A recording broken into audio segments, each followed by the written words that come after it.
Sang mga nagapanguna nga balita lokal, national, international, sports, kag entertainment. Aksyon! Balita Evening Edition. Kag karon ang inyo news team. Una sa balita, una sa aksyon. Mayong gabi syudad sa Bacolod, Western Visayas kag bugos nga Pilipinas sa welcome na sa pagpangalagad sang Aksyon na Balita Evening Edition. Karon nga adlaw Lunes sa Nobyembre 1, 2021. Makitan kita live sa mong official Facebook page kag sa YouTube channel ang Aksyon Radyo Bacolod kag mabatian pag sa www.aksyonradyobacolod.com.ph. Kaming inyo mga tag balita. Aksyon and Defensor. Tag Aksyon Day Salazar para sa mga headlines sa una kita sa mga balita lokal. Negros Occidental nag-record isang paglubo sang COVID-19 active cases. Pondo sa Bacolod sa 2022 aprobado na sa ikaduha nga pagbasa. Sa balita national, bakunado nga tourism workers sa Pilipinas 67% na. Plastic barrier sa mga pasahero hindi na kinahanglan umpisa Nobyembre 4. Detalye sang mga balita lokal pagkatapos kid lamang sini. Dr. Pino. Don't not just throw away questions.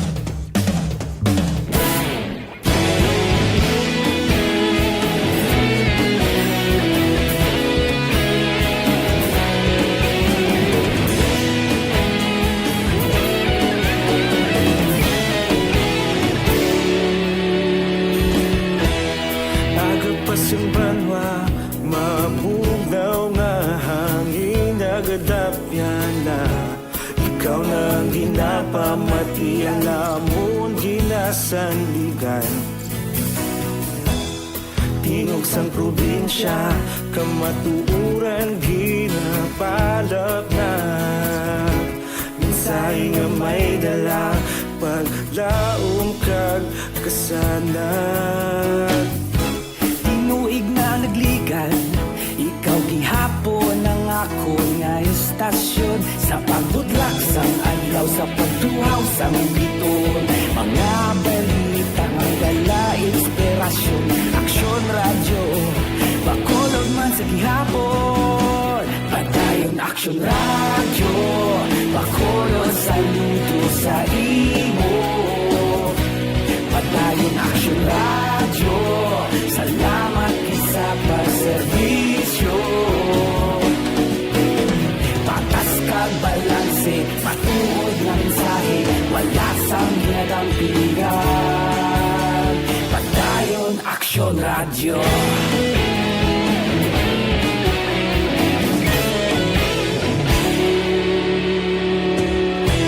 Bacolod nun kag Negros sanon inyong pamatian. Stasyon nga nagapalaplag sang kamatuuran.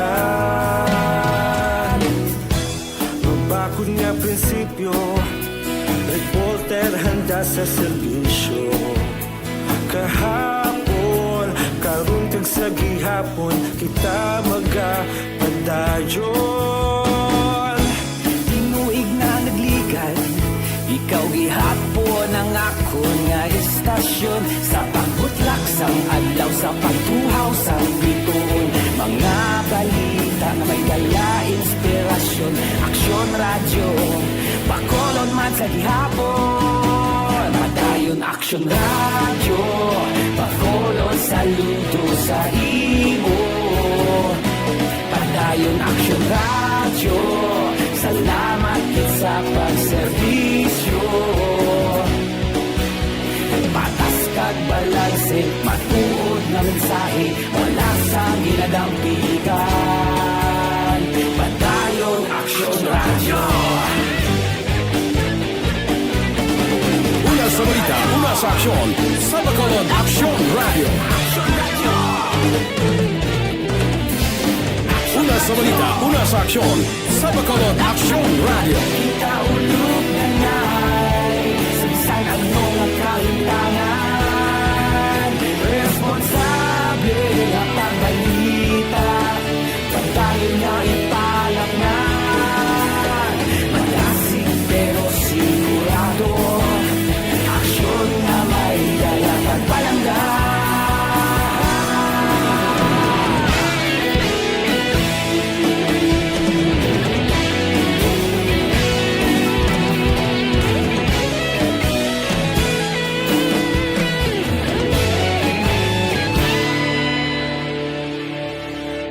Padayon Aksyon Radyo, Bacolod saludo sa imo.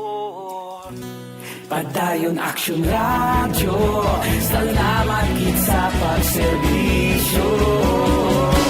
Padayon Aksyon Radyo, Bacolod saludo sa imo. Padayon Aksyon Radyo, salamat gid sa pagserbisyo. Patas kag balanse, matuod ng mensahe, wala sang ginadampigan. Padayon Aksyon Radyo.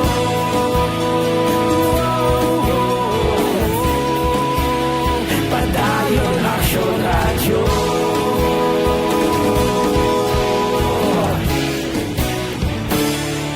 Padayon Aksyon Radyo.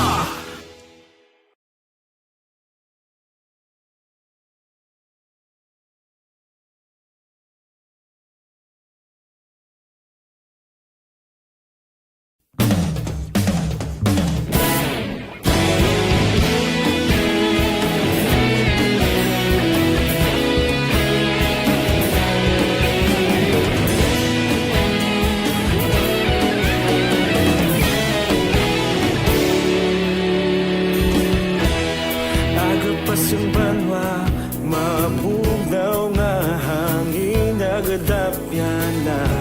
Ikaw nang ginapamati, alamon ginasandigan. Tingog sang probinsya, kamatuuran ginapalap na. Minsay nga may dala, paglaom kag kasanat. Tinuig na nagligan, ikaw gihapon ang ako nga istasyon. Sa pagbudlak sang adlaw, sa pagtuhaw sang biton. Mga balita ang gala, inspirasyon. Aksyon Radyo, Bacolod man sa gihapon. Padayon Aksyon Radyo, Bacolod saludo sa imo. Padayon Aksyon Radyo, salamat sa pagserbisyo. Patas kag balanse, matuod ng mensahe, wala sang Philippine Standard Time lasay sa 15 kagkaron sa detalye na sang mga balita lokal. Naka-record sang dako nga pagnubo sa COVID-19 active cases sang Negros Occidental apang may pinakamadamo man nga numero sang dugang nga nagkalamatay. Sa datos sang Provincial Incident Management Team or PIMT sa petsang Oktubre 31, may 2,618 na lamang ang nga kaso, nagnubo sang 506, pumalin sa 3,124, nagligad sang Oktubre 30, 2021. Inilang ika-11 nga daw nga sunod-sunod nga pagnubo sang kaso halin nagligad nga Oktubre 20. Apang naka-record man ang Negros Occidental sang 76 kadugang nga napatay sa COVID-19, hagi nagkabig amo ang pinakamadamo umpisa Marso tuig 2020. Liwat naging karon ni Governor Bong Lacson nga ang kadamuon sang kaso ang sa dugang nga patay ang ginabasis sa ginatawag nga cumulative report o kung pagtingob sang record halin sa mga nagligad nga adlaw. Nagasalig ang gobernador nga magapadayon ng pagdubo sang kaso kag maghagan-hagan ng pinigro nga dala sang COVID-19 samtang nagahingapos ang tuig 2021. You know, I don't like to talk about going down because every time we mention about going down, it goes up. No, the thing is, we're still very far from the end of this COVID, so let's continue to practice minimum health protocol. Nabatan ang tingog ni Governor Bong Lacson. Aprobado na sa second reading ang proposed 3.25 billion pesos nga pondo sa Bacolod para sa 2022. Ini ang ginaprobahan sa kapindua ka oras nga virtual special session subong hapon. Nagtambong sa sesyon ang 11 ka mga miyembro sang konseho, City Budget Officer nga si Imelda Williams, kag pila ka mga resource person sa City Health Office, Bacolod CDRMO kag iban pa para magsabat sa pamangkot sa mga konsehal. Unang nahibaluan nga ang proposed 2022 budget ang mataas sa nga 650 million ay kumparar subong nga 2021 nga yara sa 2.6 billion pesos bangod sa pagpatuman sa Mandanas ruling. Ang proposed budget ang nalakipan sa 67 o 66% o kung 2.156 bilyones pesos gikan sa national tax sa allotment kag kapin 1 ka bilyon naman o kung 34% gikan sa local revenues. Sunod kay City Councilor Cindy Rojas, halos tanan nga opisina ang may pagsaka sa pondo para sa 2022. Magatutok ang pondo sa Bacolod sa masunod nga tuig sa COVID-19 response. Natala na pangipasar sang SP ang proposed budget sa third kag final reading. Ginpahayag ni Bacolod Emergency Operations Center Executive Director M. Ang nagausan na karon ng local government units ng duha ka COVID-19 testing, ang rapid antigen testing kag RT-PCR test. Ining base man sa memorandum ng ginpagwasang Department of Health o kon DOH. Sulo kay ang ginapaydalam ang close contact nga asymptomatic sa antigen test kag kung magpositibo silang makabig nga COVID-19 positive. Pero suno kay ang kunang close contact naman ang symptomatic automatic nga ipaydalom sila sa RT-PCR test. Nagpasiguro si ang agresibo sa gihapon ng COVID-19 testing sa Bacolod.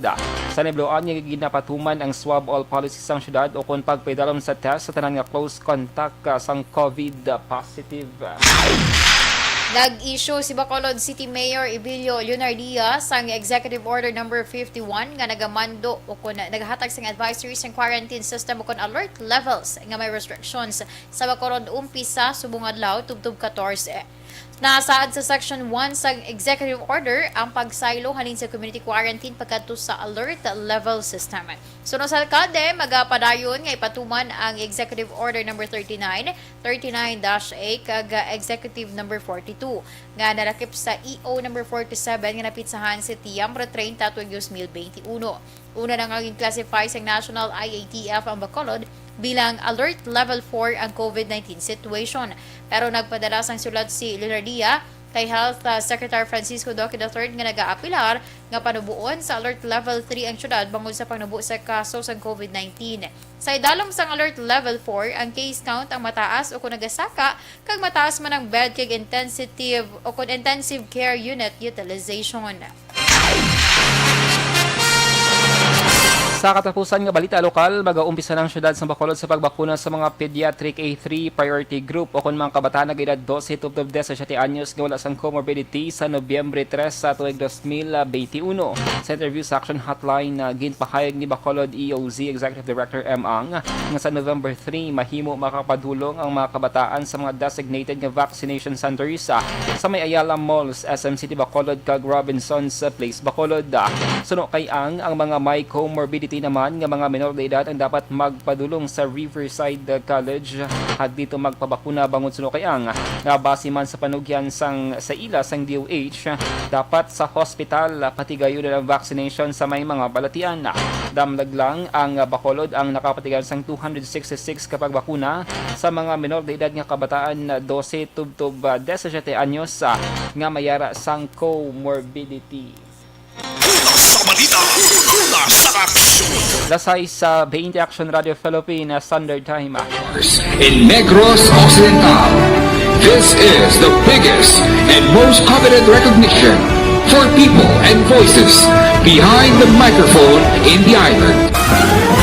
Liwat nga nagbaton sang pagpasidungog ang mga katapo kag programa sang Aksyon Radyo Bacolod sa ginpatigayon nga tingog kag Handurawan Awards 2021.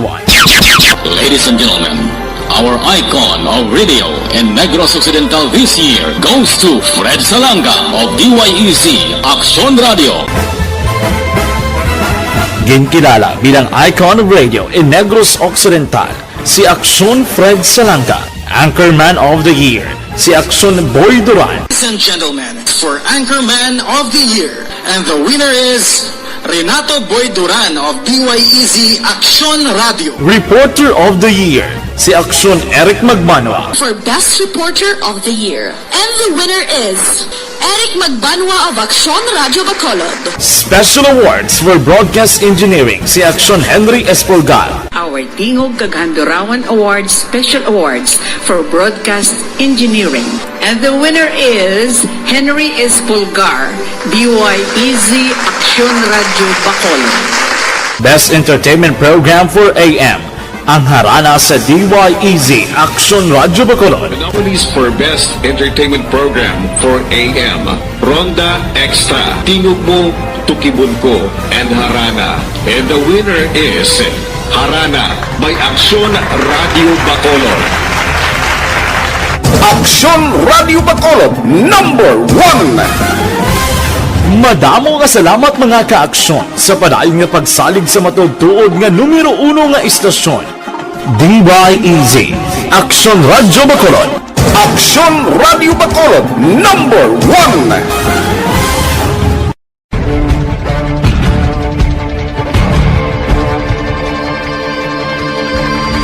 Welcome to the biggest gathering of radio stars in Negros Occidental.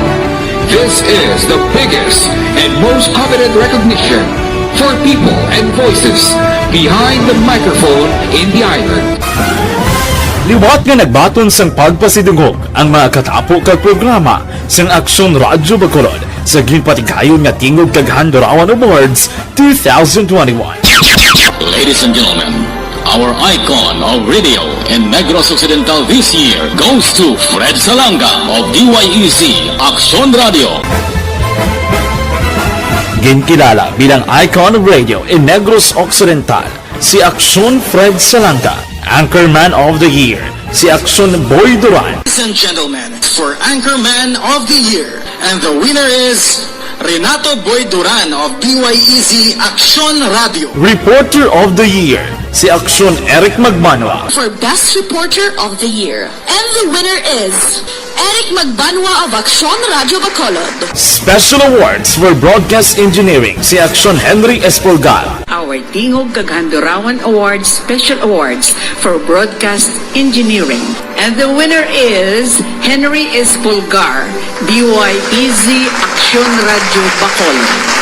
Best Entertainment Program for AM, ang harana sa DYEZ Aksyon Radio Bacolod. The nominees for Best Entertainment Program for AM, Ronda Extra, Tingog Mo, Tukibon Ko, and Harana. And the winner is Harana by Aksyon Radio Bacolod.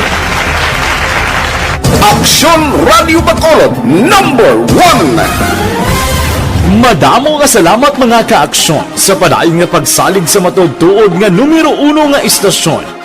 DYEZ Aksyon Radio Bacolod. Aksyon Radio Bacolod number 1.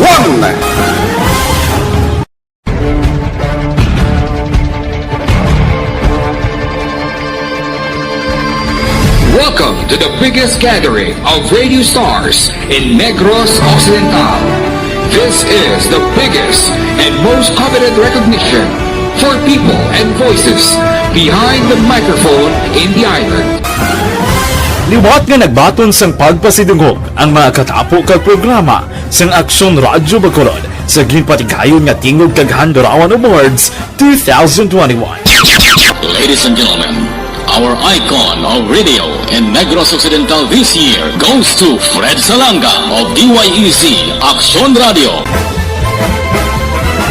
Ginkilala bilang icon of radio in Negros Occidental, si Aksyon Fred Salanga. Anchorman of the Year, si Aksyon Boy Duran. Ladies and gentlemen, for Anchorman of the Year, and the winner is Renato Boy Duran of DYEZ Aksyon Radio. Reporter of the Year, si Aksyon Eric Magmanwa. For Best Reporter of the Year. And the winner is Eric Magbanwa of Aksyon Radio Bacolod. Special awards for broadcast engineering, si Aksyon Henry Espolgar. Our Tingog kag Handurawan Awards Special Awards for Broadcast Engineering. And the winner is Henry Espolgar, DYEZ Aksyon Radio Bacolod. Best Entertainment Program for AM, ang harana sa DYEZ Aksyon Radio Bacolod. The nominees for Best Entertainment Program for AM, Ronda Extra, Tingog Mo, Tukibon Ko, and Harana.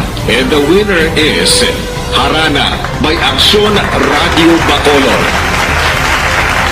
Aksyon Radio Bacolod number 1. Madamo nga salamat mga ka-aksyon sa padayon nga pagsalig sa matugtuod nga numero 1 nga istasyon.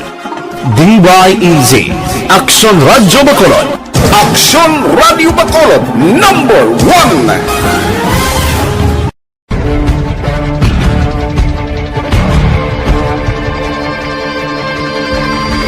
Welcome to the biggest gathering of radio stars in Negros Occidental. This is the biggest and most coveted recognition for people and voices behind the microphone in the island. Liwat nga nagbaton sang pagpasidungog ang mga katapo kag programa sang Aksyon Radyo Bacolod sa ginpatigayon nga Tingog kag Handurawan Awards 2021. Ladies and gentlemen, our icon of radio in Negros Occidental this year goes to Fred Salanga of DYEZ Aksyon Radio. Ginkilala bilang icon of radio in Negros Occidental, si Aksyon Fred Salanga. Anchorman of the Year, si Aksyon Boy Duran. Ladies and gentlemen, for Anchorman of the Year, and the winner is Renato Boy Duran of DYEZ Aksyon Radio. Reporter of the Year, si Aksyon Eric Magmanwa. For Best Reporter of the Year. And the winner is Eric Magbanwa of Aksyon Radio Bacolod. Special Awards for Broadcast Engineering, si Aksyon Henry Espolgar. Our guest. Nagabalik-balik ba lang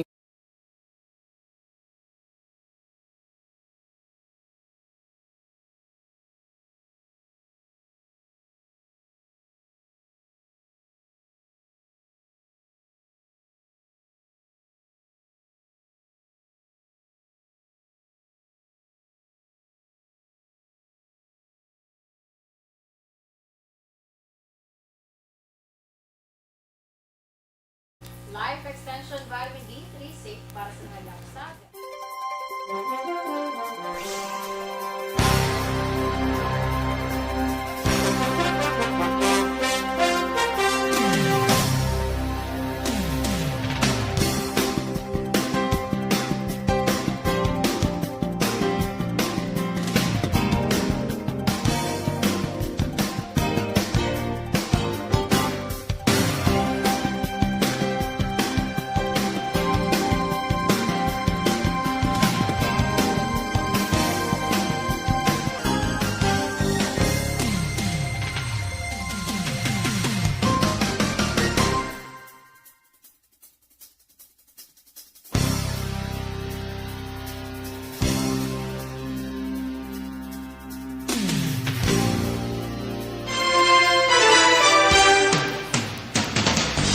Kagkaroon sa detalye na sang mga balita national. Umpisa Nobyembre 4, hindi na kinahanglan nga magbutang nga sang plastic dividers ang tanan nga mga public utility vehicles o PUVs nga nagaseparar sa mga pasahero. Sulo kay Transportation Assistant Secretary Mark Steven Pastor, wala man sang medical findings nga makabulig ang barrier sa pagpugong nga makalaton sang COVID-19. Sabay lumahimo tapikan pa sang virus tungod plastic ang material nga ginaosara. Sa piyak sang adjustment, ginpahayag sang DOT nga strikto nga ipatuman ang health and safety measures sa mga PUVs.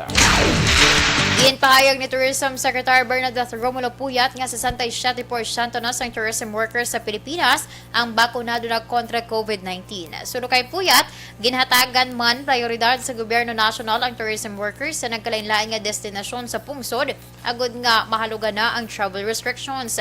Sa isla sang Boracay, ginpahayag ni Puyat nga posible malabot ang 100% nga COVID-19 vaccination sa sulod sang 2-3 ka semana.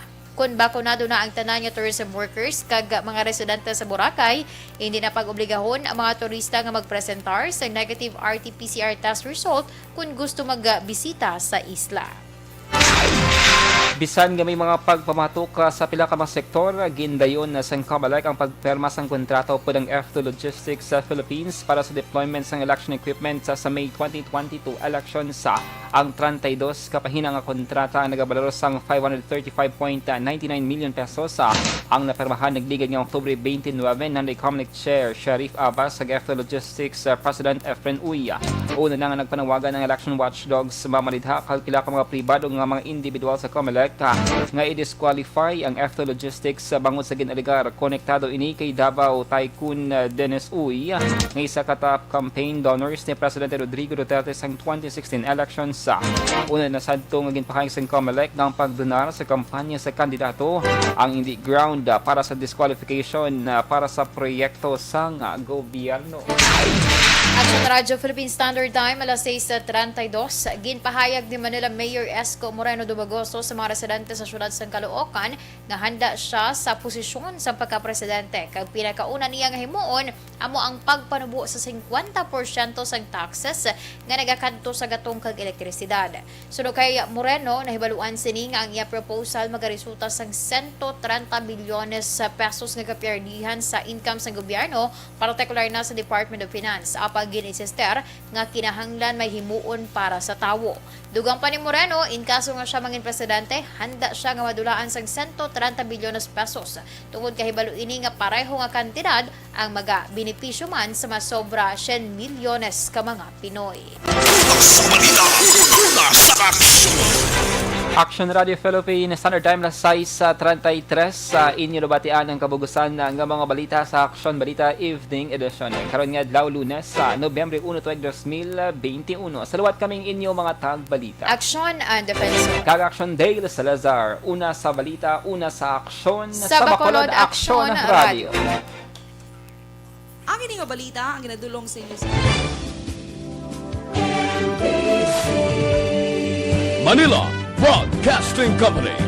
Sa balita, komentaryo, issue, serbisyo publiko. Aksyon Radio. Sa Bacolod, Aksyon Radio. Aksyon Radio.